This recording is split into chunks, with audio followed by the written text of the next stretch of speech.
Terima kasih. Terima kasih kami naikkan di hadapan hadirat-Mu, bahwa Engkau sangat memperhatikan kehidupan kami, sangat memelihara kehidupan kami, dan mengumpulkan kami untuk pada saat ini di bawah kaki-Mu mendengarkan firman-Mu.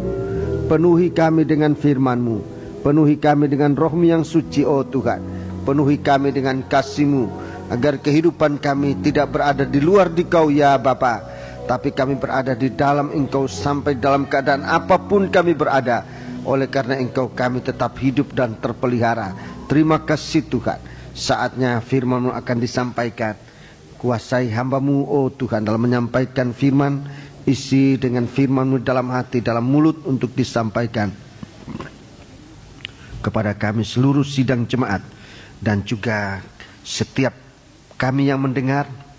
Tuhan, Engkau robah kehidupan kami untuk bersikap sesuai dengan sikap seorang yang memperhatikan firman-Mu, agar kehidupan kami benar-benar memiliki firman. Dan setelah kami kembali dari rumah ini, kami benar-benar dikuasai oleh Dikau Tuhan. Kuasa-kuasa kegelapan yang bisa mengganggu, bisa menggoda kami, Tuhan, kami panggil nama Engkau buat usir dia. Di dalam nama Tuhan Yesus Kristus, segala setan kami perintahkan kamu semua dalam nama Yesus, pergi. Darah Yesus yang berkuasa. Terima kasih Bapa, haleluya. Terima kasih, segala puji hormat dipersembahkan bagi Dikau dalam nama Yesus, haleluya, amin.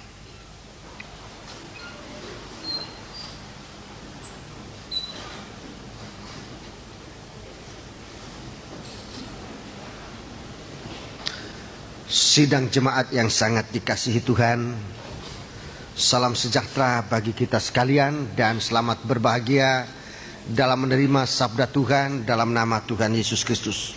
Oleh kemurahan Tuhan, pada pagi hari ini kita sempat berkumpul kembali seluruh keluarga dalam sidang jemaat ini, di mana beberapa waktu yang lalu oleh karena libur dan oleh karena pengutusan Tuhan, kita sempat berada di luar dari sidang jemaat ini, baik dalam liburan maupun dalam saat-saat kita mengalami atau melakukan tugas pengutusan Tuhan, seperti yang sudah dialami oleh rombongan yang ke Amsterdam. Dan dari sebagian besar rombongan sudah kembali, beberapa yang masih tinggal oleh suatu urusan mereka belum kembali. Kita berdoa supaya satu waktu kita semua dikumpulkan oleh Tuhan dalam satu kesatuan, beribadah bersama-sama saat Tuhan sedang membentuk tubuhnya untuk dilengkapi siap menyambut dia sebagai kepala di atas tubuhnya. Demikian kerinduan kita bersama, dan dalam kesempatan ini saya menyampaikan sekali lagi selamat bahagia dalam menerima sabda Tuhan dalam nama Tuhan Yesus Kristus. Namun sebelumnya saya menyampaikan firman Tuhan kepada sidang jemaat, ingin saya sampaikan atau saya laporkan kepada sidang jemaat bahwa oleh pimpinan dan kemurahan Tuhan, Bapak dan Ibu Pendeta Toteis bersama seorang putri yaitu Ludi sudah tiba di Surabaya dengan segala pimpinan Tuhan dan kondisi begitu baik, dan mendapat kekuatan dari Tuhan untuk di hari-hari ini berada di tengah-tengah kita dalam sidang jemaat yang ada di kota Surabaya khususnya, tapi pada umumnya jemaat yang ada di Indonesia ini. Beliau datang di sini untuk beristirahat dalam keadaan sakit yang dia derita, dan menurut pemeriksaan dokter sakitnya yang agak serius, tapi Tuhan sudah menolong dia dan sudah mengambil keputusan untuk melepaskan diri dari operasi yang sedianya akan diadakan pada bulan yang lalu, yaitu bulan Juli yang lalu. Seharusnya mengalami operasi, dan dengan berbagai-bagai pertimbangan oleh Bapak Pendeta Toteis, dia akhirnya memutuskan untuk tidak dioperasi, tetapi menyerahkan seluruh proses penyembuhan dalam tangan Tuhan. Di Netherlands sidang jemaat di sana berdoa, bahkan berpuasa untuk kesembuhan ini, dan kita dari sini juga sempat berdoa buat dia, bahkan sempat besuk ke sana, mengunjungi dia dalam keadaan sakit yang benar-benar dia rasakan pengaruh kekuatan Tuhan dalam saling mengunjungi di saat seorang dalam penderitaan sakit semacam itu.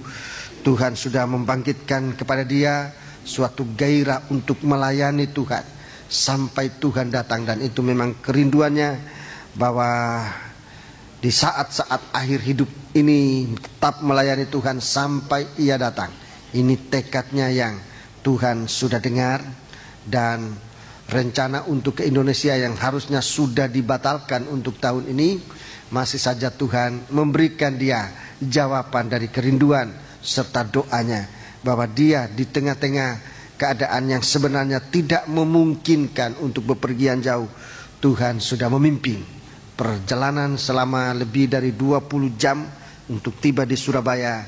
Saudara-saudaraku, perjalanan yang bagi orang sehat pun sangat melelahkan, tapi bagi saudara kami, Bapak dan Ibu Pendeta Toteis, Tuhan sudah memberikan kekuatan, kemampuan. Dan kemarin sore kami menjemput dia di airport di Juanda, dan dia sudah bisa tiba dengan selamat di rumah keluarga Mulyono, salah satu tua-tua dalam sidang jemaat ini.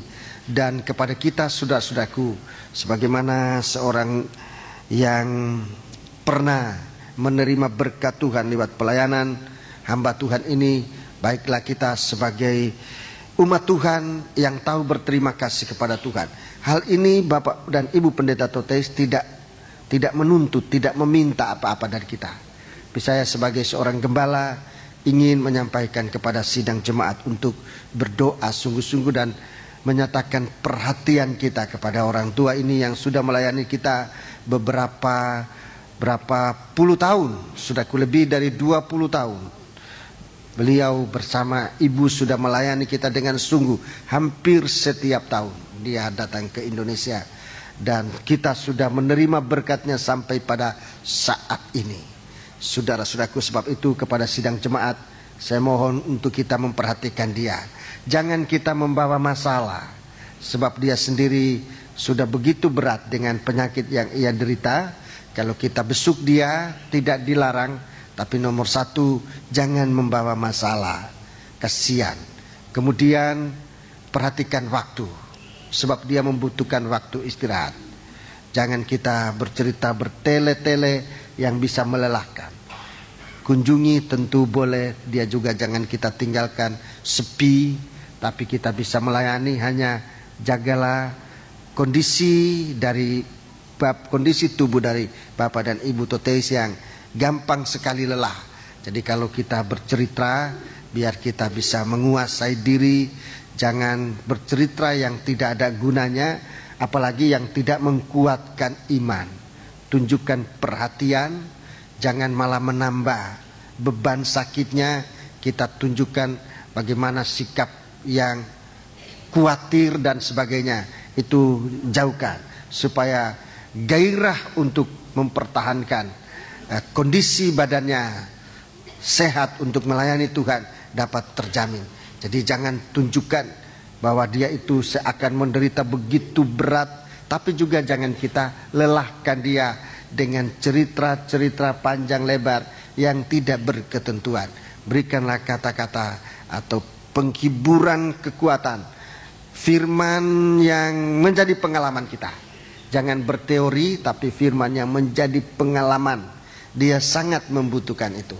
Sebab itu biarlah kita bersama-sama melayani orang tua ini, supaya apa-apa yang dia butuhkan dapat kita lakukan untuk dia. Dia berada di Indonesia hanya kurang lebih 1 bulan. Tanggal 29 September yang akan datang dia kembali ke Nederland. Karena tugas pekerjaan di sana, dia harus mengadakan musyawarah besar di gereja mereka yang ada di Amsterdam. Sesudah itu akan ke Amerika. Jadi dia masih mempersiapkan diri dalam pelayanan ini. Dan untuk kota Surabaya sendiri, kita hanya mempunyai waktu kurang lebih 3 minggu. Jadi minggu ini dia istirahat. Minggu berikutnya, minggu kedua dari bulan September, tepatnya tanggal 9, 10 dan 11, kita adakan besuk bersama dalam bentuk kebaktian. Jadi kebaktian ini kita gunakan sebagai kebaktian persekutuan bersama Pendeta Toteis. Kita besuk bersama. Tentu mungkin kita tidak bisa jabat tangan semuanya, tapi dalam kita hadir dalam kebaktian untuk kita berdoa bersama-sama guna kekuatan dan kesembuhan saudara kita Bapak dan Ibu Pendeta Toteis yang sekarang ada di sini. Harusnya kita besuk ke Nederland, harusnya begitu. Orang sakit kita besuk ke Nederland. Sekarang orang sakitnya ke sini. Jadi sayang sekali kalau kita tidak gunakan kesempatan ini untuk mendoakan dari dekat. Dari jauh kita sudah berdoa, sekarang dia datang bersama kita dalam kebaktian itu. Semoga dia bisa hadir dalam 5 kali kebaktian, saudara-saudaraku. Tetapi seberapa saja yang Tuhan berikan dia kekuatan untuk hadir dalam kebaktian, tentu dia tidak memberikan seminar kali ini, tapi mungkin saja dia akan memberikan sepatah dua kata. Semoga Tuhan berikan dia kekuatan untuk menyampaikan kepada kita firman yang sangat kita butuhkan. Kita berdoa buat semua ini, dan saya mohon kerjasama dan pengertian dari sidang jemaat seluruhnya. Demikian juga untuk pengurusan kebaktian-kebaktian ini kepada BP, saudara di BP seluruhnya, baik kepala bidang maupun seluruh anggota, kepala seksi sampai kepada seluruh anggota BP. Saudara mendapat tugas yang ekstra berat hari-hari ini sebab persiapan saudara hanya 1 minggu ini. Mungkin 1 minggu ini kita digenjot begitu banyak kesibukan, dengan mungkin ada rapat-rapat saudara dengar dari pimpinan nanti, pimpinan baik pimpinan BP maupun pimpinan bagian, kepala bidang saudara untuk mengadakan suatu persiapan yang sangat singkat. Sidang jemaat juga demikian, waktu ini sangat singkat. Dengan singkatnya waktu ini kita akan gunakan sebaik-baiknya. Dan memang kedatangan Tuhan sifatnya demikian. Kedatangan Tuhan nanti tidak berlambat-lambatan, tidak sekejap mata. Jadi lebih cepat. Kita ini punya pengurusan makin hari makin dipersingkat. Dulu 1 tahun, 2 tahun, menjadi 1 tahun, menjadi 6 bulan, menjadi 4 bulan, menjadi 3 bulan, sekarang menjadi 10 hari. Saya tidak tahu di hari-hari berikut, mungkin saat-saatnya, itu hari, itu jam kita harus. Sebab nanti waktu, hari, bulan, tahun itu dalam tangan Tuhan. Tidak ada seorang pun yang tahu. Saya pun sudah mempersiapkan diri selama ini untuk sewaktu-waktu bisa menyampaikan firman. Itu sudah latihan yang saya tempuh, dilatih oleh Tuhan. Mulai saya jadi seorang pengerja, menjadi seorang gembala, sampai hari ini saya dilatih oleh Tuhan untuk sewaktu-waktu bisa menyampaikan firman Tuhan. Dalam kebaktian yang dihadiri oleh sedikit orang, oleh banyak orang, oleh banyak sekali orang, harus setiap kali bisa menyampaikan firman. Sebab satu waktu kita tidak diberikan kesempatan untuk baru mempersiapkan khusus. Tidak ada persiapan semacam itu. Kita selalu harus siap siaga. Sidang jemaat ini juga saya ajak untuk selalu siap. Musik demikian juga, sangkor begitu juga. Jadi hari-hari ini mungkin saudara digenjot latihan barangkali setiap hari. Saya tidak tahu, saya serahkan kepada pimpinan sangkor untuk mengatur. Demikian juga kaum muda. Saya sangat bersuka cita mendengar berita dari tempat yang kita akan gunakan di Westin dapat menampung seluruh imam. Jadi imam-imam dapat tempat untuk bisa melayani seluruhnya.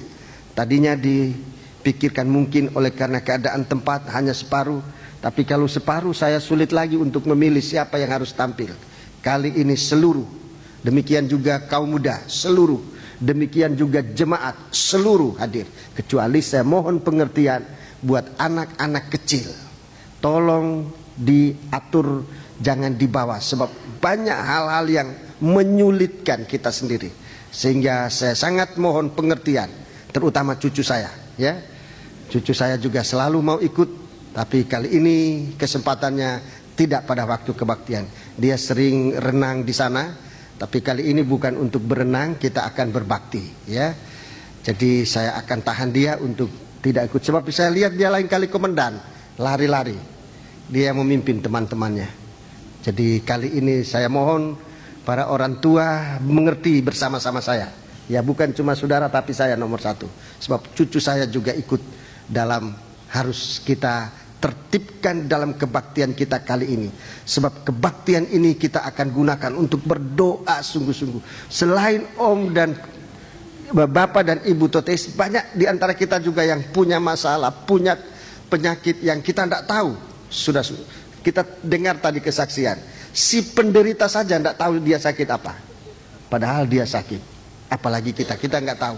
Tapi hari-hari ini kita mau berdoa, sebab tubuh Kristus ini Tuhan akan sucikan, akan sehatkan, akan sempurnakan untuk menyambut dia. Dan kita sudah dalam keadaan siap siaga.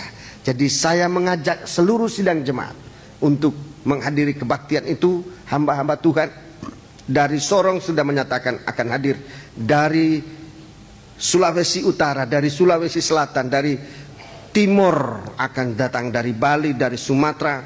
Mereka pada akan berbondong-bondong datang, para hamba-hamba Tuhan.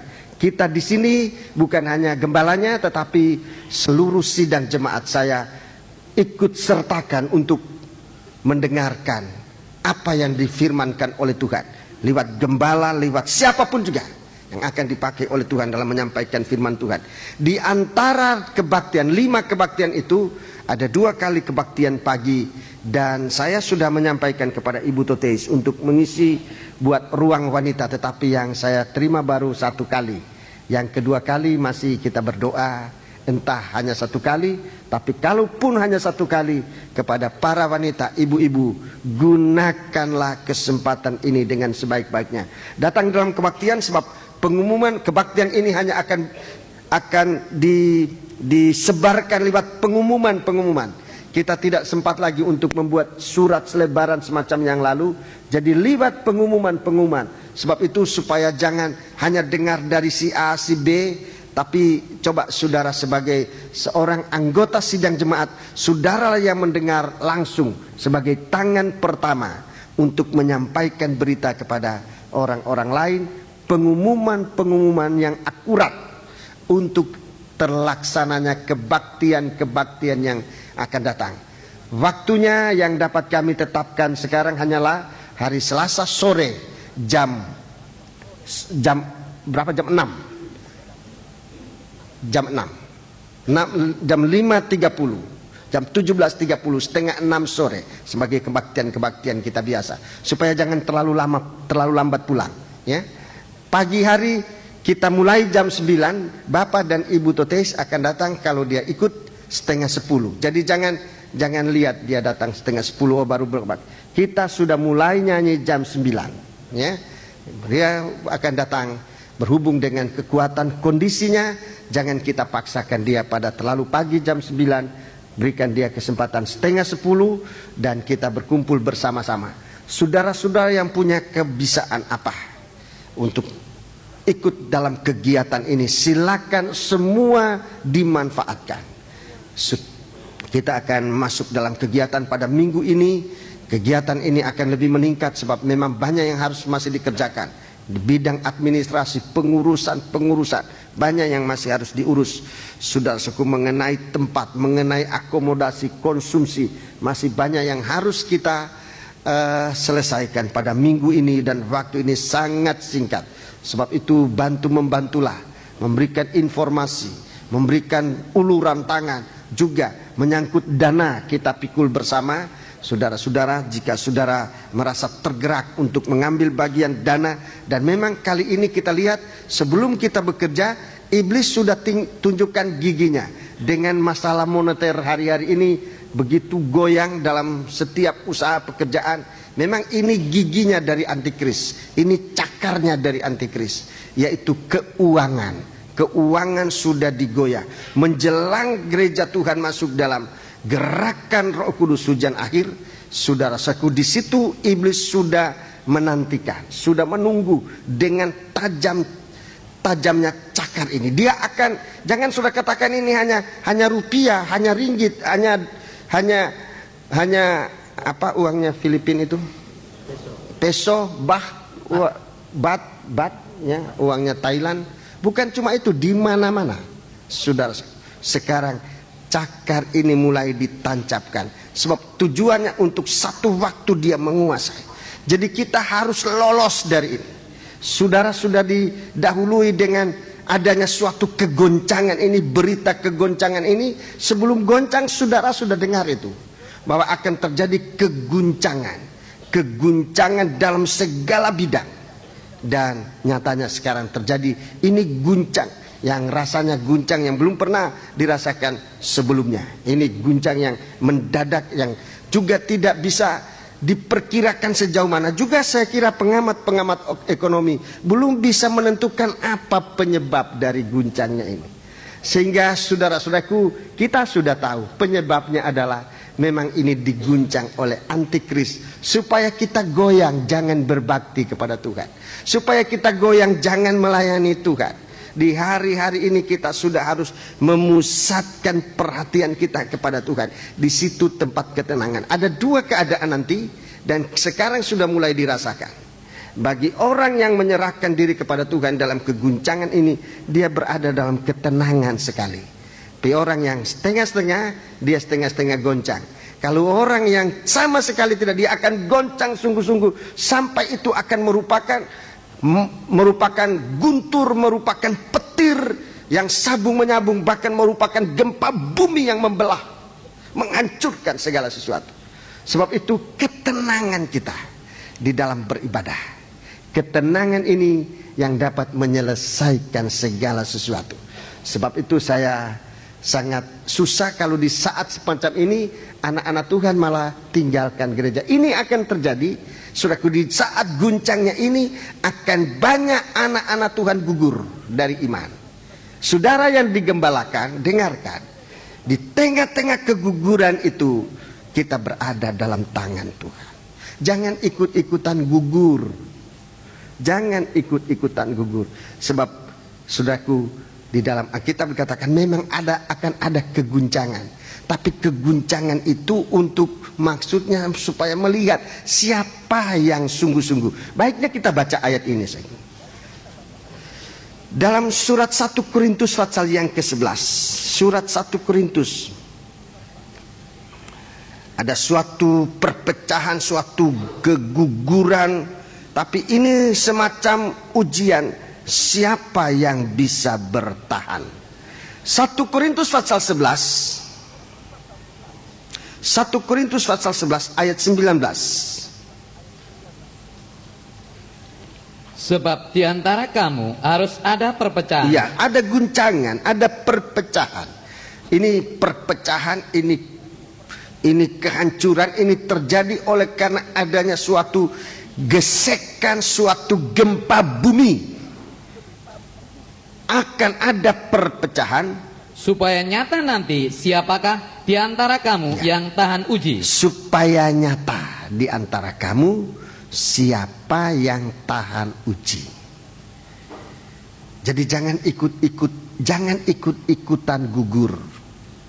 Jangan ikut-ikutan lemah. Memang itu akan terjadi. Tetapi di sini supaya nyata siapa di antara kamu yang tahan uji. Yang tahan uji inilah yang diselamatkan. Sebab itu jangan ikut-ikutan dunia ini, sebab memang mereka tidak punya alasan, tidak punya dasar. Kita punya 4 dasar yang kuat. Iman itu nomor 1. Orang yang beriman tidak gampang goyah nanti. Nomor 2, bertobat. Orang bertobat tidak gampang goyah. Ini dasar yang teguh. Nomor 3, kelahiran baru, baptisan air. Kalau ini betul, ini saudara periksa masing-masing. Sebab semua ini 3. Sekarang saya sudah bilang 3. Nanti yang keempat, kepenuhan Roh Kudus.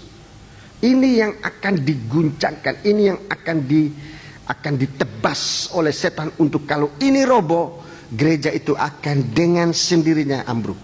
Dengan sendirinya ambruk. Sebab itu di saat guncangan terjadi, ujian buat iman ini, ujian buat iman, jangan ikut-ikutan goyah, tapi cari firman.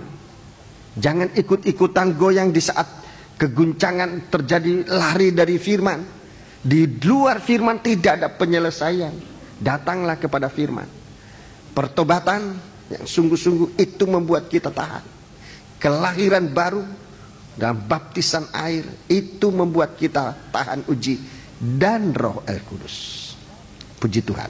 Jadi mari kita perhatikan dengan sungguh-sungguh, sebab saat firman Allah disampaikan ada 7 malapetaka. Ada 7 malapetaka yang sedang menimpa orang-orang yang tidak percaya. Di Nederland saya menyampaikan berita dari Tuhan ini dan mereka sangat terkesan. Orang percaya, orang yang tidak percaya sedang dalam hukuman. Tidak percaya pada firman Tuhan, tidak percaya pada Yesus Kristus. Firman yang tertulis, firman yang mendarah daging dalam kita. Dalam Fatsal 8, Fatsal 9, saudara-saudaraku, di situ ada 7 sangkakala. Semua ini kerusakan. 7 sangkakala menyampaikan hukuman buat bumi ini. Tapi dari 7 sangkakala ini, 3 diantaranya disebutkan celaka atau malapetaka. 7 bunyi sangkakala hukuman karena tidak percaya pada firman Tuhan. Di antaranya ada 3 yang disebutkan celaka. 3 yang disebutkan celaka. Celaka yang pertama itu Fatsal 9 ayat 1 sampai yang ke-12. Tolong baca ayat 12. Ayat 12. Celaka yang pertama sudah lewat, sekarang akan menyusul 2 celaka lagi. Iya, jadi dari 7 sangkakala, 7 hukuman, 3 hukuman disebutkan celaka. Fatsal 9 ayat 1 sampai dengan 12. Itu malaikat yang kelima meniup sangkakalanya, dan ini yang disebutkan celaka yang pertama. Celaka yang pertama, malapetaka yang pertama. Apa ini? Malapetaka yang pertama yaitu sengat maut. Itu malapetaka yang pertama. Oleh karena tidak percaya kepada firman, oleh karena tidak percaya kepada Tuhan, manusia itu dipermanenkan di dalam dosa. Itu sengat maut. Dosa itu sengatnya maut. Dalam keadaan tidak percaya pada Yesus, tidak percaya pada firman yang menjadi daging, menjadi manusia, manusia itu dipermanenkan di dalam dosa. Ini dosa yang permanen.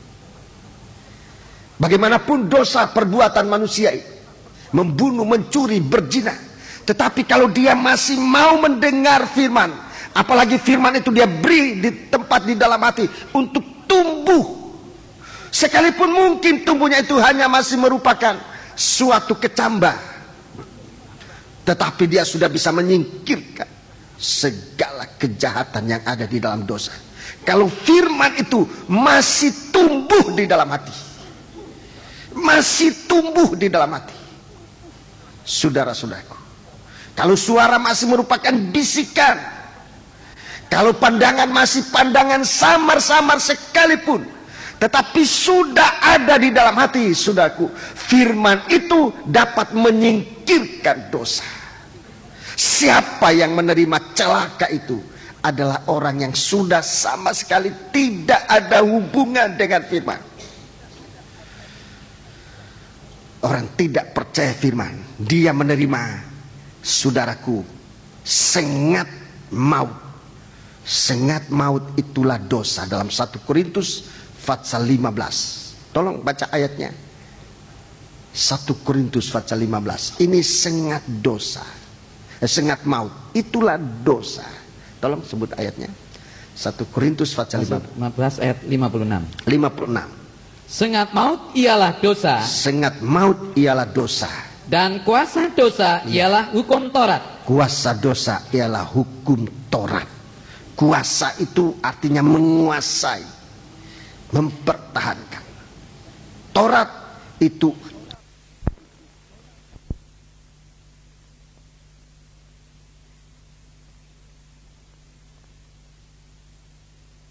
kebiasaan, tidak dapat menyingkirkan dosa, malah membuat dosa itu menjadi alot di dalam kehidupan manusia. Jadi saudara perhatikan, celaka yang pertama adalah hidup dalam dosa, hidup dalam keadaan berdosa. Rasul Yohanes mengatakan ini dosa yang membawa maut. Orang berdosa dan orang yang hidup dalam keadaan dosa itu berbeda, itu lain. Orang berdosa masih bisa bertobat, orang berdosa. Tapi orang hidup dalam keadaan berdosa itu tidak bisa bertobat, tidak bisa lepas dari dosa. Ini dosa yang membawa maut. Dosa yang sudah tidak diakui, dosa yang dijaga, dipelihara, ini dosa yang membawa maut. Dosa yang disembunyikan, dosa yang tidak diakui. Di dalam Injil Yohanes pasal yang ke-16, pasal yang ke-14, Injil Yohanes pasal yang ke-14, kita melihat tentang dosa ini. Jadi firman itu akan tetap diulang-ulang, saudara. Firman Tuhan akan tetap diulangi sebagai tanda kasih Tuhan masih diulurkan pada kita, ya. Jadi kalau firman Tuhan sudah tidak diulangi nanti, itu berarti kasih Tuhan sudah putus, sudah tidak ada uluran kasih lagi. Selama kita masih mendengar pengulangan firman Tuhan, itu berarti kasih Tuhan masih diulurkan kepada kita, masih ada kesempatan untuk selamat.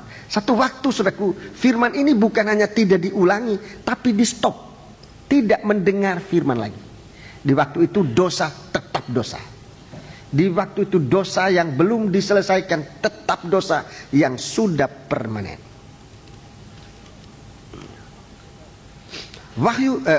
Kitab Injil Yohanes, kita membaca pasal yang ke-14 lebih dahulu. Ayat yang ke-23. Ayat yang ke-23. Jawab Yesus, Ya. jika seorang mengasihi aku, Ya. dia akan menuruti firman-Ku, dan Bapa-Ku akan mengasihi dia, dan kami akan datang kepadanya, dan diam bersama-sama dengan dia. Iya, itu mengasihi Tuhan, mengasihi firman saat ini. Mengasihi, bukan cuma percaya firman, tapi sampai kita mengasihi firman. Bukan cuma percaya, tapi sampai mengasihi.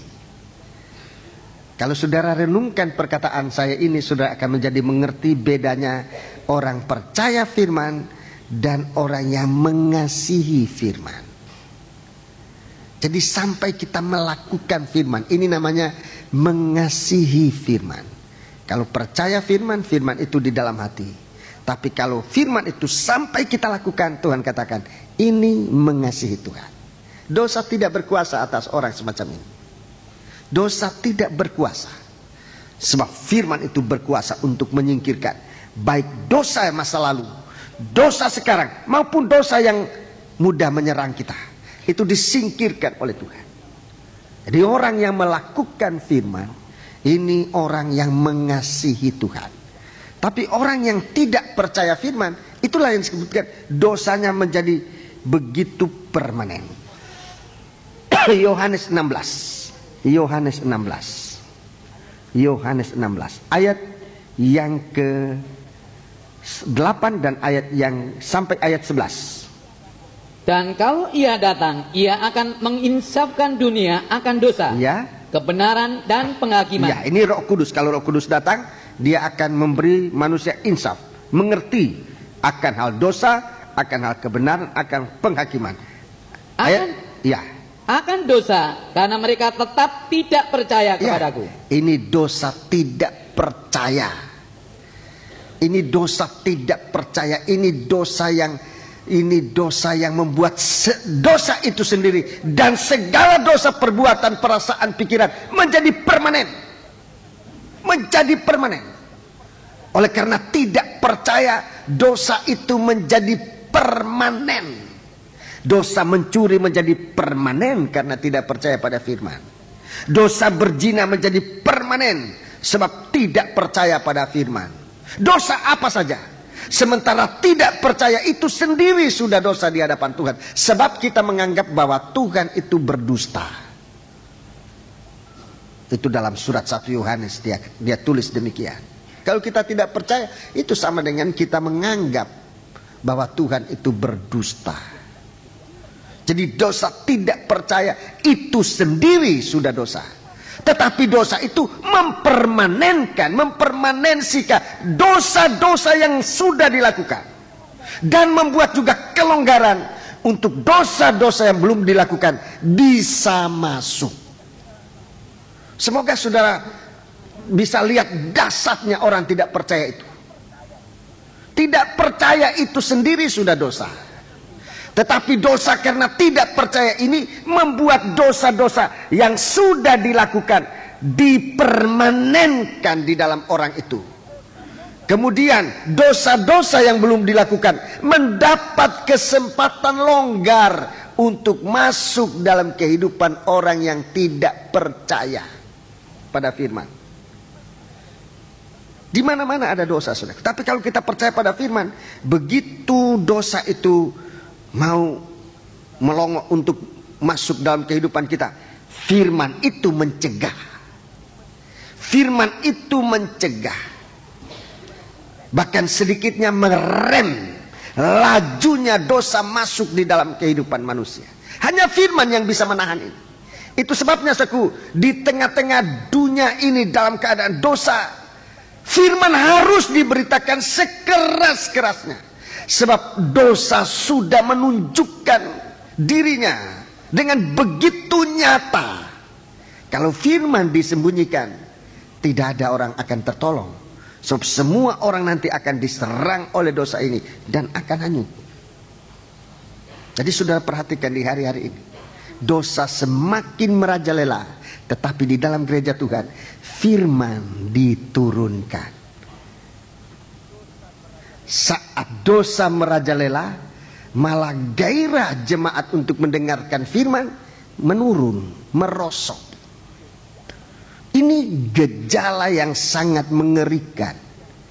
Sebab manusia akan tetap dalam malapetaka.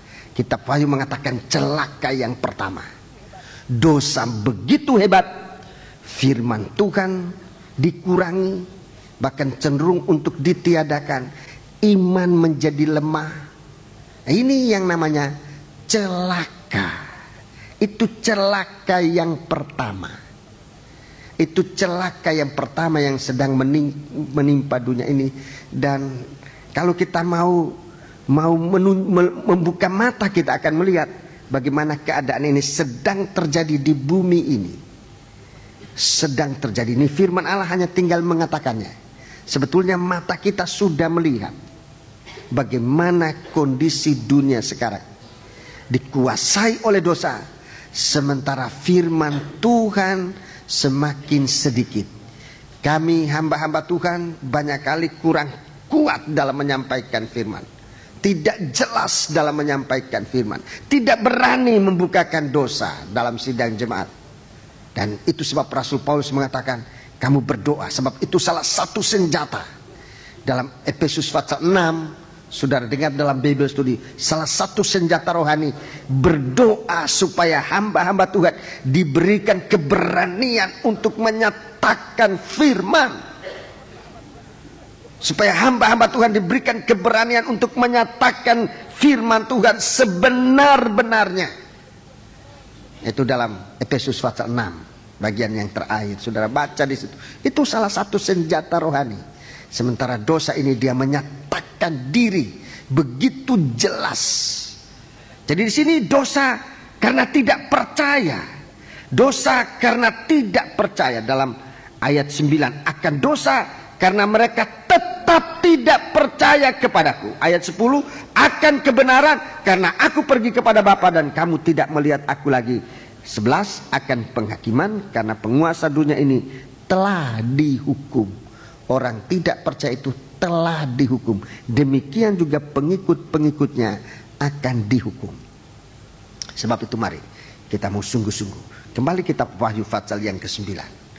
Ayat 12 tadi, celaka yang pertama. Celaka yang pertama sudah lewat. Perkataan sudah lewat bukan berarti sudah berhenti. Sudah dinyatakan. Ya. Celaka yang pertama itu sudah nyata. Yaitu bagaimana belalang-belalang ini. Yang bagaikan kalajengking yang menggigit. Saya sudah terangkan bagaimana sifat dosa di hari-hari. Sifatnya dosa bagaikan kalajengking. Dia memerangi umat manusia. Dia disiapkan, dia bagaikan kuda yang akan maju dalam peperangan. Bagaimana dosa ini kebal bagaikan berbaju sirah. Ini dosa, saudara-saudaraku, tidak bisa diusir begitu saja. Dia mempunyai kekebalan, dia berbaju sirah. Banyaknya seperti rambut di kepala perempuan. Kualitasnya bagaikan mahkota emas. Giginya yang merobek-robek. Di mana ada dosa, di sana tidak bisa terjadi persekutuan. Di mana ada dosa, tidak mungkin terjadi persekutuan. Sehingga di dalam tubuh Kristus sudah bisa memikirkan nanti bagaimana tubuh Kristus sudah sangat suci. Dari elemen-elemen, dari pori-pori, dari segala sesuatu yang semuanya suci. Itu akan dijadikan satu kesatuan yang sangat suci, yang tidak bisa dirobek. Giginya dari dosa tidak dapat merobek kesatuan anak. Tapi dosa itu sendiri punya gigi, kemampuan. Dia bagaikan gigi singa untuk merobek. Gigi singa itu nomor satu untuk merobek.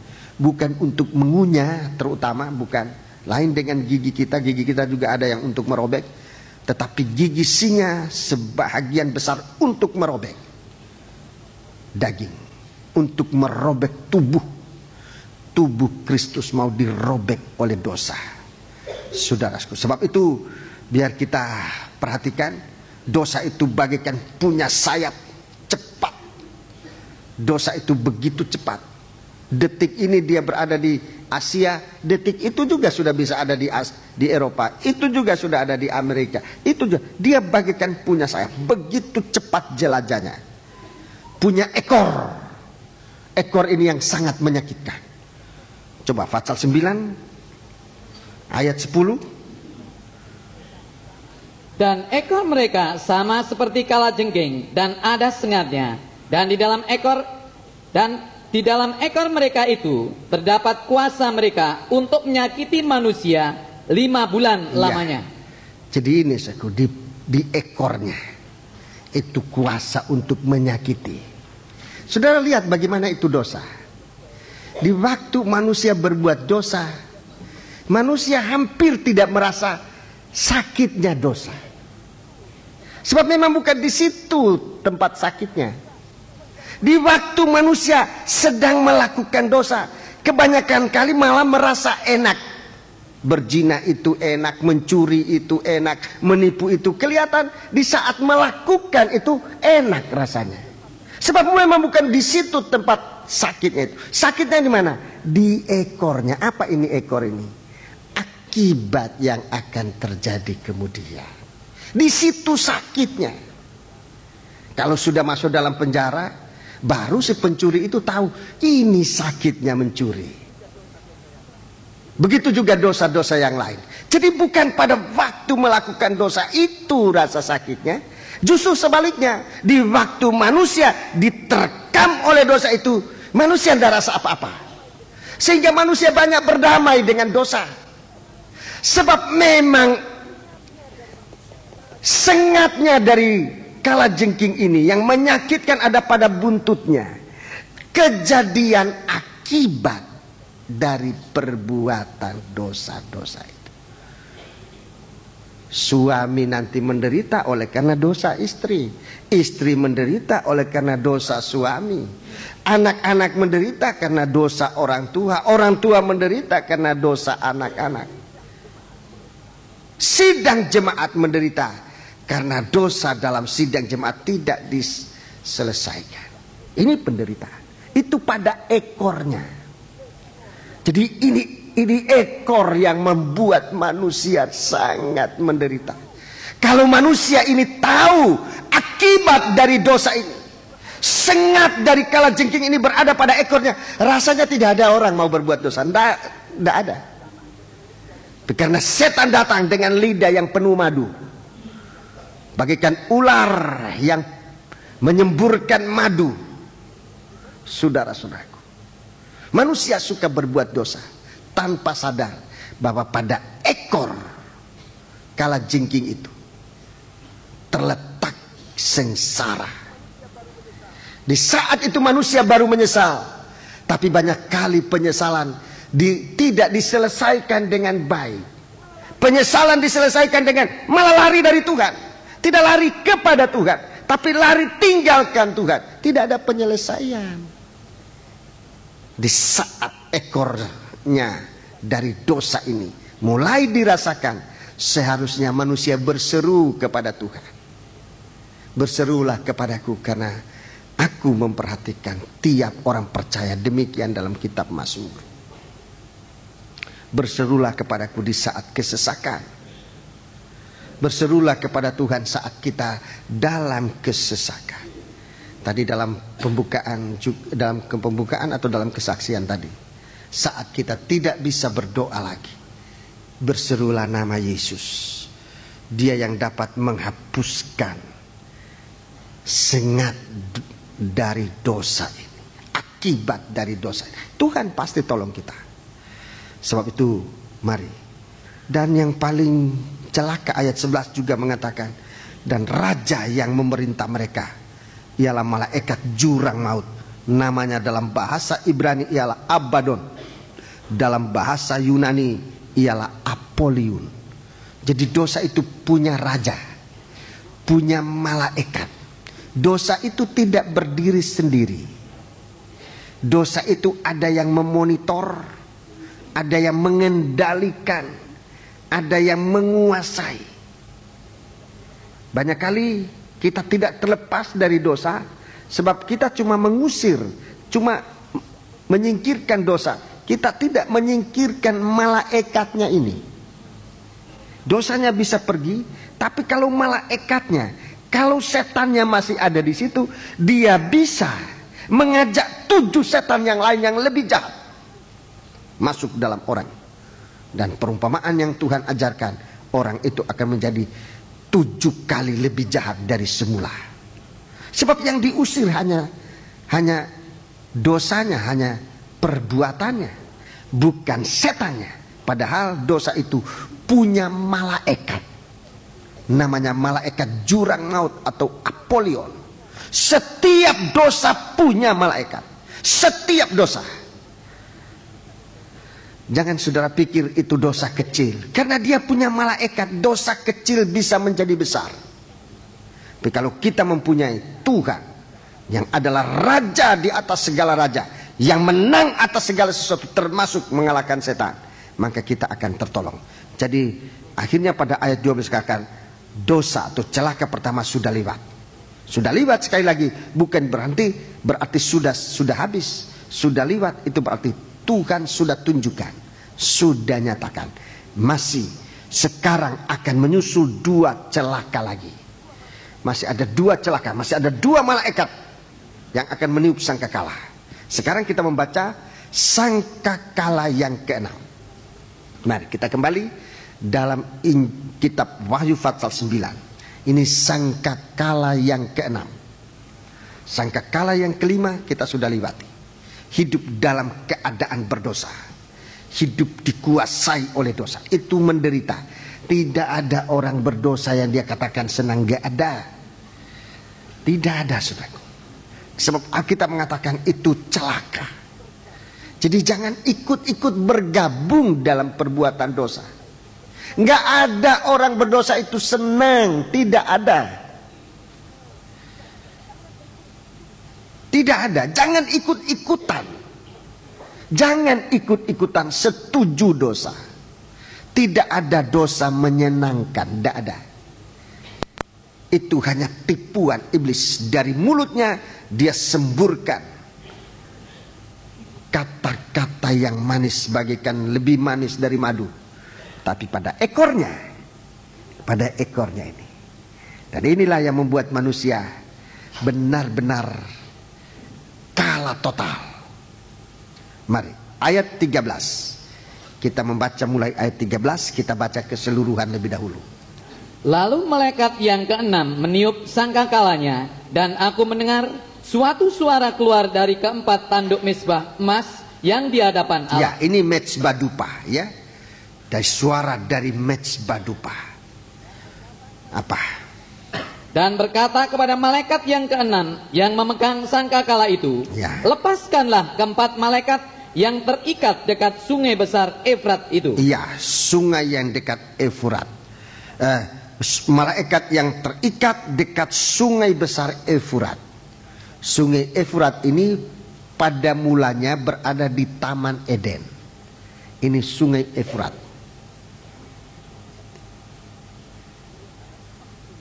Masih ada empat sungai, tapi yang masih disebut namanya sekarang hanya tinggal dua, yaitu Tigris dan Efrat. Itu berada di negara Irak sekarang ini. Dulu di dalam Taman Eden. Taman Eden, Taman Firdaus, gambaran dari perhentian kerajaan damai. Tapi sudah lihat, begitu Firdaus diangkat, daerah ini adalah daerah peperangan yang tidak berkesudahan sampai hari ini. Sebab damai sudah diangkat oleh Tuhan. Di situ ada malaikat yang diikat. 4 malaikat. Memang saudaraku, di sekitar Efrat ini sebetulnya masih ada 3 sungai yang lain, semuanya 4 sungai: Efrat, Tigris, Gihon, dan satu lagi. Jadi 4 dalam kitab Kejadian. Tepatnya saudara lihat dalam kitab Kejadian ada 4 sungai. Di sini hanya disebut 4 malaikat. Itu semua mempunyai arti. Kitab Kejadian pasal 2. Kitab Kejadian pasal 2. Kitab Kejadian pasal 2. Jadi ada 4 sungai. Ayat 10 kita baca. Ada suatu sungai mengalir dari Eden untuk membasahi taman itu, dan dari situ sungai itu terbagi menjadi 4 cabang. Ya. Yang pertama namanya Pison. Pison ini tidak disebut lagi sekarang di petadunya, tidak ada lagi. Pison ini di petadunya tidak lagi disebut. Yakni yang mengalir mengelilingi seluruh tanah Hawila, Ya. tempat emas ada. Ya, tempat banyak emas. Terus? Dan emas dari negeri itu baik. Di sana ada damar, bidolah, dan batu krisopras. Ya, jadi sungai ini menyatakan kekayaan. Terus? Nama sungai yang kedua ialah Gihon. Gihon, ini juga di petadunya tidak disebut lagi secara keseluruhan, tidak disebut lagi. Yakni yang mengalir mengelilingi seluruh tanah Kusi. Ya. Nama sungai yang ketiga ialah Tigris. Tigris masih ada. Yakni yang mengalir di sebelah timur Asyur. Ya. Dan sungai yang keempat ialah Efrat. Ya, jadi ada 4 sungai. Di sini hanya tinggal ada 4 malaikat yang terikat. 4 malaikat. Kita kembali dalam Wahyu 9 ini. Ayat 14, ulangi. Wahyu 9 ayat 14. Dan berkata kepada malaikat yang keenam yang memegang sangkakala itu, Iya. lepaskanlah keempat malaikat yang terikat dekat sungai besar Efrat itu. Efrat. Terus? Maka dilepaskanlah keempat malaikat yang telah disiapkan bagi jam, Ya, jamnya sudah ada. dan Terus hari, harinya juga sudah ada. bulan, Bulannya sudah ada. dan tahun, Dan tahun. untuk membunuh 1/3 dari umat manusia. Ya, jadi ini saudaraku, dari dosa ini, dari tadi malapetaka atau celaka yang pertama, itulah sengat maut, itulah dosa. Sekarang mautnya itu sendiri akan dilepaskan. Mautnya itu sendiri. Jadi bukan cuma sengatnya, tapi dalam malapetaka atau celaka yang kedua ini, itu sudah merupakan mautnya itu sendiri. Malaikat maut, 4 malaikat. 4 malaikat maut Satu malaikat maut aja sudah ngeri, apalagi 4 malaikat maut yang sekarang terikat, hanya tinggal menunggu saatnya dilepaskan, menunggu saatnya, jamnya, harinya, bulannya, tahunnya. Nah, kalau saudara urut-urutan, siapa tahu hari Senin, bulannya bulan 9, tahunnya 97, wah kan besok itu. Jamnya, jangan-jangan dia bilang jam 6 atau jam 001. Semua sudah ada jamnya itu, tapi tidak ada orang tahu. Itu sebabnya kita harus siap siaga. Jangan beribadat tradisi, ibadat Taurat tidak memberikan kita kelepasan, tapi malah itu menguasai kuasa dosa. Itulah Taurat, kata Rasul Paulus. Sehingga kita harus lepas dari itu. Lepaskan 4 malaikat yang sudah disiapkan, hanya menunggu jamnya, hari-harinya, bulan dan tahun untuk membunuh sepertiga dari umat manusia. 16. Dan jumlah tentara itu ialah 20.000 laksa pasukan berkuda. Aku mendengar jumlah mereka. Ya, berapa? 20.000 laksa. 20.000 laksa, berapa angkanya itu? Berapa nolnya? 20.000 laksa, berapa nolnya itu? 2 diikuti 0 berapa? 8 nol. 8, 2, 0, 0, 0, 0. Tambah 4 lagi, 0, 0, 0, 0. 8 nolnya, 2 diikuti 8 angka 0 ini. Itu sama dengan 200 juta tentara. Tentara yang disiapkan. Tentara elit. 200 juta itu bukan jumlah sedikit, saudara. 200 juta kalau saudara sekarang lihat di peta bumi ini, itu berarti melibatkan tentara seluruh dunia. Tentara elit seluruh dunia. Itu 200 juta. Bukan tentara biasa, bukan tentara yang jaga di pintu masuk keluar mobil, itu bukan tentara itu. Tentara yang pilihan, kalau di Indonesia ini yang pilihannya semua baretnya merah. Baik angkatan darat, laut, udara, juga polisi. Polisi warnanya apa? Baretnya itu. Tapi setiap angkatan ada elitnya. Ada tentara pilihan. Di Indonesia ini hanya ada beberapa. Dari sekian banyak tentara, hanya beberapa yang elit. Dari tentara baret merah ini pun hanya beberapa yang benar-benar. Jadi yang sekian ini, bayangkan 200 juta. Indonesia termasuk negara berpenduduk banyak. Entah berapa besar Indonesia. Termasuk berapa besar? 5 besar? 6 besar? 10 besar? Saya nggak tahu. Pokoknya kita sudah ratusan juta. Termasuk negara besar. Tentaranya hanya sekian. Amerika sekian. Jadi 200 juta tentara ini, 200 juta tentara ini itu melibatkan tentara elit seluruh dunia.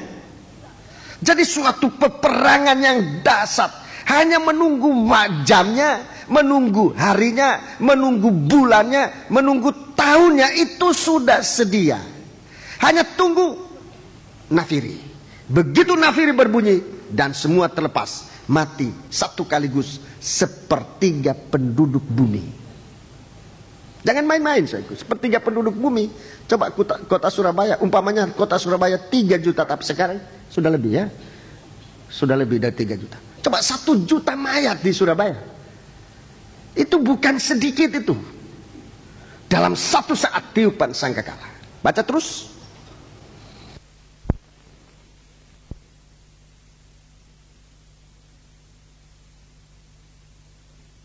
Kuda-kuda dan orang-orang yang menungganginya, mereka memakai baju sirah, merah api dan biru dan kuning belerang warnanya.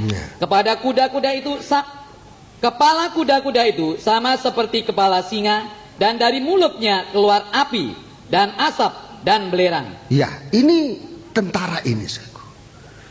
Kalau kita lihat dari pakaian dan penampilannya, kita sudah menjadi tahu bahwa ini bukan tentara biasa. Ini semua tentara pilihan, disiapkan untuk menghancurkan sepertiga penduduk bumi. Baca terus. Oleh ketika malapetaka itu dibunuh sepertiga dari umat manusia, yaitu oleh api dan asap dan belerang yang keluar dari mulutnya. Sebab kuasa kuda-kuda itu terdapat di dalam mulutnya dan di dalam ekornya. Sebab ekornya sama seperti ular. Mereka berkepala, dan dengan kepala mereka itu mereka mendatangkan kerusakan. Ya, terus. Tetapi manusia lain yang tidak mati oleh malapetaka itu, manusia yang tidak mati oleh malapetaka itu tidak juga bertobat dari perbuatan tangan mereka. Ya, garis bawahi ini. Bukan lagi kesempatan untuk bertobat.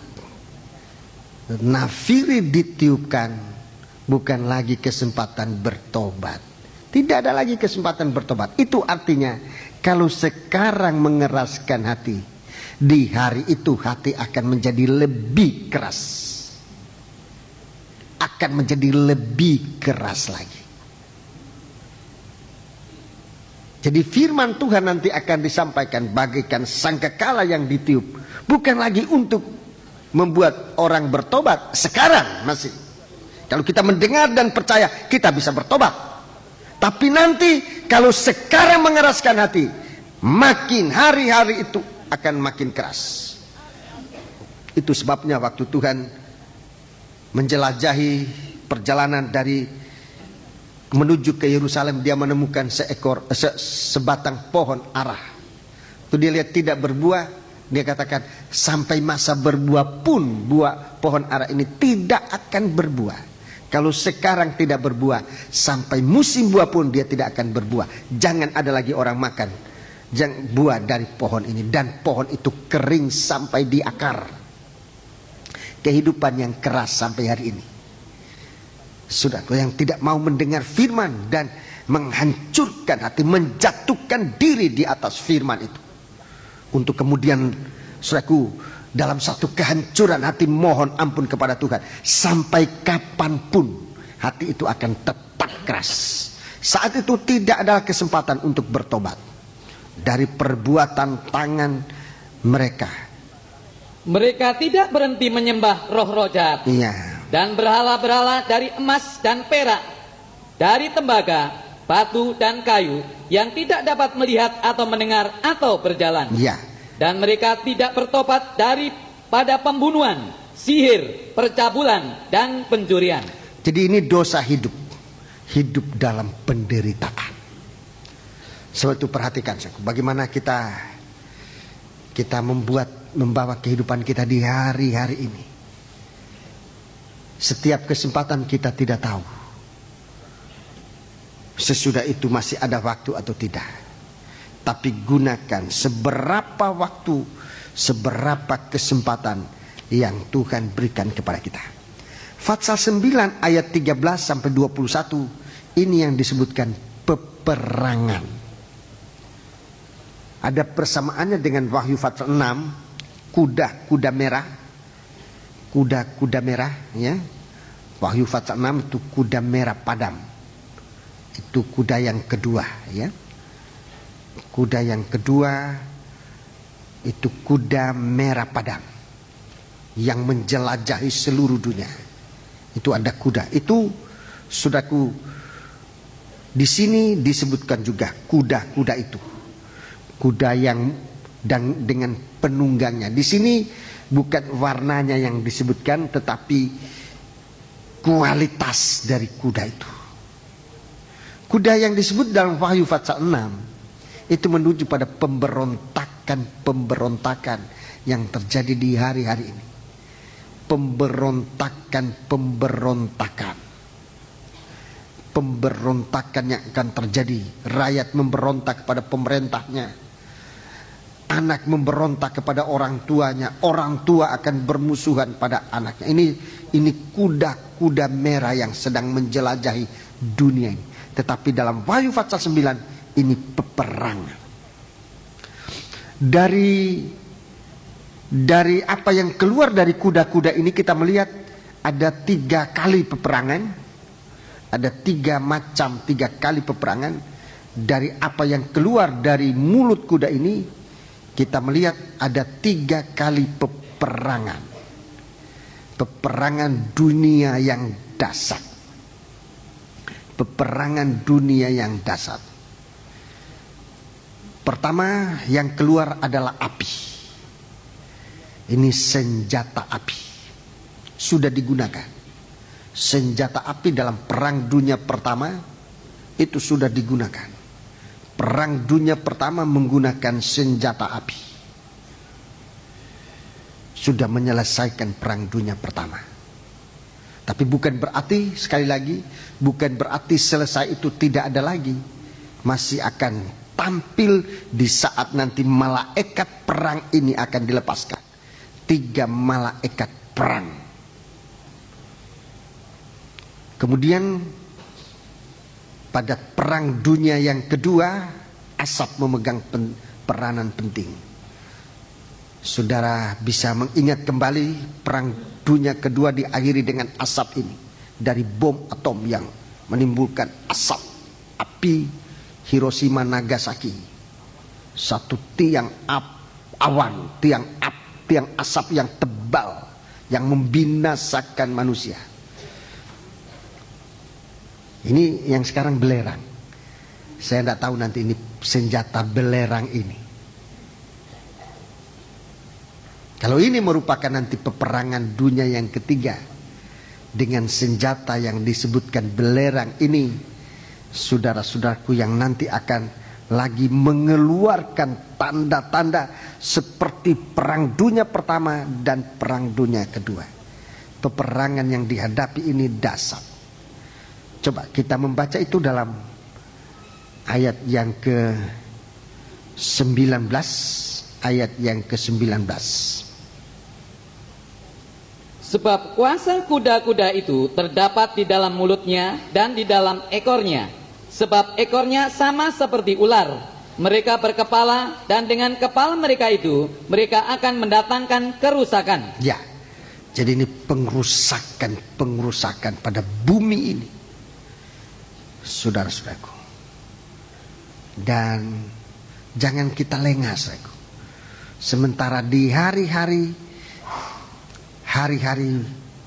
proses peledakan perang ini, kita ini sekarang berada pada prosesnya, belum meledaknya, tapi pada proses meledaknya perang. Belum pada peledakan, tapi proses. Perangnya itu nanti merupakan satu ledakan. Tapi sebelum ledakan, terjadi suatu proses peledakan. Seperti zaman perang dunia pertama ada proses. Waktu aman, waktu kita katakan aman, tidak ada perang, jangan kita lengah. Sebab sebenarnya di waktu yang secara kita manusia awam mengatakan aman, manusia militer sebetulnya mengatakan waktu aman itu adalah suatu proses peledakan perang. Suatu proses. Kalau kita lihat sekarang belum ada peperangan. Di saat belum ada peperangan itu sudah terjadi proses peledakan peperangan. Sebab itu mari kita mau lihat kita ini menjadi manusia yang mana? Manusia Allah atau menjadi manusia duniawi ini? Kalau kita menjadi manusia Allah, kita akan terlepas dari berhala akhir zaman. Berhala akhir zaman, tadi saya sudah bicara banyak tentang hati manusia yang keras. Hati manusia yang begitu keras. Itu berhala yang nanti akan dipertahankan. Sehingga peperangan nanti dengan hati yang begitu keras itu artinya tanpa belas kasihan. Tanpa belas kasihan. Tentara-tentara itu nanti akan dilatih tanpa belas kasihan. Membunuh siapapun. wanita anak kecil, wanita yang hamil, apa saja. Waktu itu tanpa belas kasihan. Coba kita membaca itu dalam ayat yang ke-20. Ayat yang ke-20. Tetapi manusia lain yang tidak mati oleh malapetaka itu tidak juga bertobat dari perbuatan tangan mereka. Ya, terus? Mereka tidak berhenti menyembah roh-roh jahat dan berhala-berhala. Ya, perhatikan, berhala itu dari apa? Dari emas, dan perak, dari tembaga, batu, dan kayu, yang tidak dapat melihat atau mendengar atau berjalan. Ini yang merupakan berhala itu. Begitu kerasnya manusia mendirikan berhala. Saudara-saudaraku, kita lihat emas, perak, dan tembaga. Emas, perak, dan tembaga. Ini sudah dijadikan berhala. Emas, perak, dan tembaga itu dijadikan berhala. Kemudian batu dan kayu. Batu dan kayu itu dijadikan berhala. Padahal dalam kitab Keluaran, apa-apa yang disebut ini adalah semua harus dipersembahkan kepada Tuhan untuk pembangunan rumah Allah, pembangunan tabernakel. Bangsa Israel, saudaraku, diperintahkan untuk mempersembahkan apa yang disebutkan emas, perak, tembaga, batu, dan kayu itu untuk dapat membangun suatu rumah bagi Allah. Kita membaca itu di dalam kitab Keluaran pasal yang ke-25. Kitab Keluaran pasal yang ke-25. Kitab Keluaran pasal yang ke-25. Jadi semua ini harusnya untuk pembangunan rumah Allah. Harusnya untuk pembangunan rumah Allah. Kita membaca ayat yang ketiga. Inilah persembahan. Atau mulai ayat yang kedua.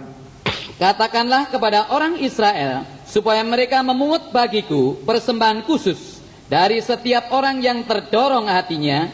Haruslah kamu pungut persembahan khusus kepadaku itu. Ya, jadi sebenarnya kita ini diarahkan oleh Tuhan membawa kehidupan kita bagaikan mezbah. Bagaikan mezbah dupa untuk penyembahan kepada Allah. Untuk membangun kehidupan kita bagaikan rumah tempat orang beribadah, tempat orang berdoa kepada Allah. Inilah persembahan khusus itu. Ayat 3. Inilah persembahan khusus yang harus kamu pungut dari mereka. Ya. Emas, perak, tembaga. Ya, emas, perak, tembaga. Ini harusnya untuk rumah Allah. Tetapi kalau ini tidak dipersembahkan untuk rumah Allah, maka emas, perak, dan tembaga akan menjadi berhala di akhir zaman yang membawa manusia itu kepada kehancuran. Saat sekarang di mana di sisi yang lain dunia sedang masuk dalam proses penghancuran, gereja Tuhan dalam penyembahannya kepada Tuhan juga menggunakan emas, perak, tembaga untuk membangun rumah Allah, untuk masuk dalam gerakan pembentukan tubuh Kristus. Ini yang harus kamu persembahkan. Tapi kalau hati sudah menjadi keras, emas, perak, tembaga akan menjadi berhala yang disembah. Apalagi? Kain ungu tua, ya. Kain ungu muda, ya. Kain kermisi, ya. Lenan alus, bulu kambing, ya. Kulit domba jantan yang diwarnai merah, ya. Kulit lumba-lumba dan kayu penaga. Kayu penaga. Terus? Minyak untuk lampu, rempah-rempah untuk minyak urapan, ya. Dan untuk ukupan dari wangi-wangian. Ya. Permata kisrupas dan permata tatahan untuk baju efod, ya. Dan untuk tutup dada. Ya. Permata-permata ini adalah batu-batu. Jadi semua ini sebenarnya, saudaraku, bukan untuk jadi berhala. Kehidupan kita Tuhan berikan kepada kita ini bukan untuk jadi berhala. Tuhan memberikan kita tubuh, Tuhan memberikan kita jiwa, Tuhan memberikan kita roh, supaya dengan tubuh, jiwa, dan roh kita beribadah kepada Allah. Tetapi kalau tidak, di suatu waktu kita lihat tubuh, jiwa, dan roh ini akan menyeret kehidupan manusia itu kepada kehancuran. Di mana saudara mau bawa tubuh, jiwa, dan roh saudara? Ada dua pool, ada dua kutub yang sedang tarik menarik di hari ini. Di kutub yang lain, Tuhan dalam proses hari-hari ini sedang memproses umatnya untuk menjadi rumah Allah, untuk menjadi tubuh yang akan dikepalai oleh Yesus Kristus. Tubuh yang tahu menyembah Allah, kehidupan yang tahu melayani Tuhan, kehidupan yang tahu berbuat baik kepada sesamanya. Sementara di kutub yang lain, iblis sedang mengadakan suatu proses penghancuran, proses peledakan perang yang hebat, yang dahsyat. Di pool mana kita berada? Sebagai gembala saya ingin menunjukkan, beradalah pada pool, pada kutub di mana kita dibangun oleh Tuhan. Itu sebabnya dalam kesempatan yang sangat singkat ini, bagaimanapun singkatnya, bukan waktunya untuk kita ngomel dalam ibadah. Bukan waktunya kita untuk saling seret menyeret keluar dari pembentukan tubuh Kristus. Tapi saatnya kita sekarang kembali untuk datang ke bawah kaki Tuhan, menghancurkan hati kita untuk kita menyembah Allah. Sebab dari mezbah ini nanti, dari mezbah emas ini akan keluar firman, lepaskan 4 malaikat perang yang terikat, 4 malaikat perang yang terikat di tepi sungai Efrat. Sudah perhatikan malaikat-malaikat ini. Malaikat itu sebetulnya suruhan Tuhan. Suruhan Tuhan, orang yang harusnya hidupnya rohani. Tetapi kalau seorang suruhan Tuhan tidak hidup dalam kehidupan rohani, dia akan menjadi pemicu perang yang akan hebat, yang dahsyat nanti. Perang dunia yang akan datang, saudaraku, dipimpin oleh orang-orang macam ini. Sengsara yang akan menimpa gereja Tuhan dipimpin oleh orang-orang semacam ini. Dalam Yohanes pasal 16 Tuhan katakan, orang yang membunuh kamu nanti akan merasa bahwa mereka berbuat ibadah kepada Tuhan. Jadi saudara lihat bagaimana sebenarnya malaikat perang ini sudah dalam keadaan siap. Hanya tinggal menunggu waktunya. Kalau dia sudah dilepaskan, dan dia akan menunjukkan aksinya. Di saat itu, segala berkat Tuhan yang Tuhan berikan kepada kita, baik tubuh kita, jiwa kita, roh kita, kita pakai untuk apa? Untuk melakukan pelayanan kepada Tuhan, mengasihi Tuhan dan sesama, atau tubuh dan jiwa dan roh kita pakai untuk dunia ini yang hanya disiapkan untuk dihancurkan. Kita punya kebebasan. Tapi sebagai seorang gembala, saya sekali lagi ingin menganjurkan kepada seluruh sidang jemaat, jangan tinggal dalam kekerasan hati. Kalau hari ini engkau mendengarkan firman Tuhan, jangan keraskan hati. Tuhan tidak bermain politik dengan kita. Tuhan tidak menipu kita. Tapi Tuhan bicara tentang kebenaran. Tuhan mau menyelamatkan kita. Saudara percaya? Kita bangkit berdiri. Haleluya.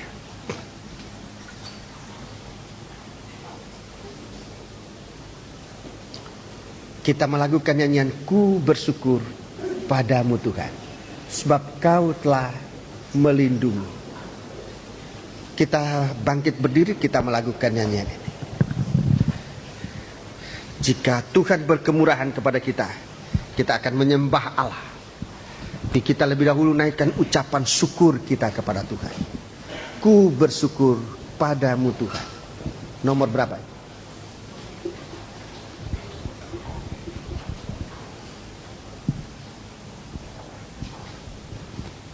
Psalm.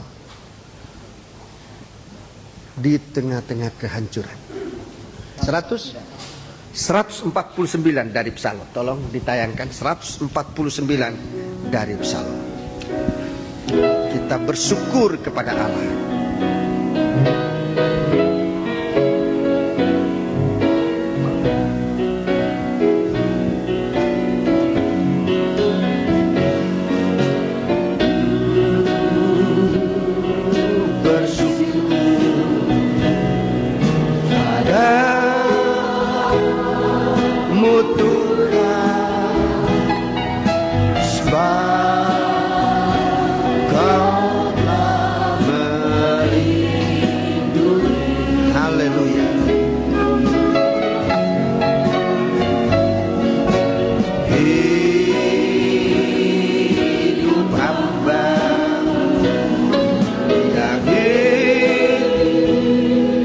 dunia ini.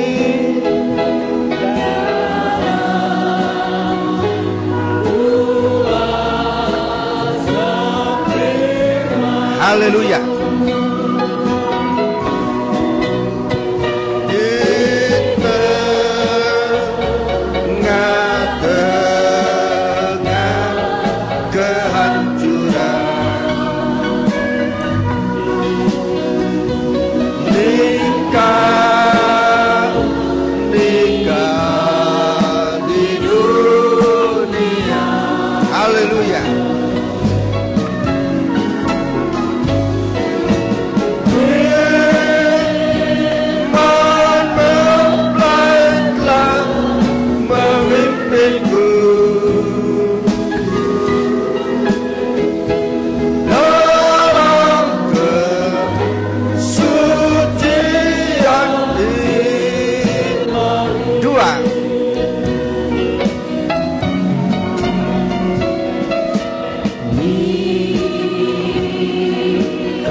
Kita nyanyikan dalam doa.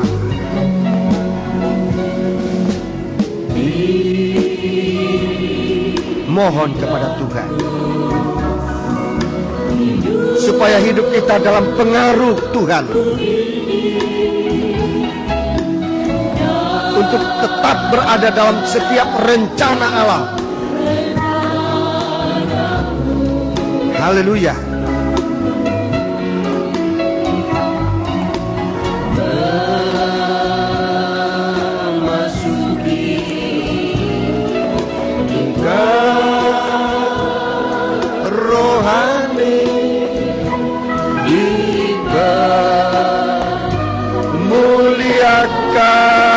Bersamamu kita angkat tangan menyembah Allah dalam nyanyian ini.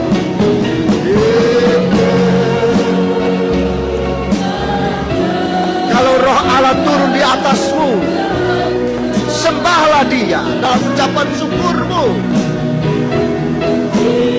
Haleluya.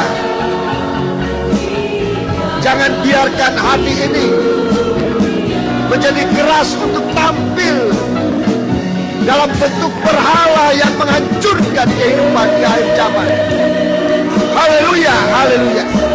Persembahkan hati ini kepada Tuhan. Persembahkan dirimu kepada Tuhan. Haleluya.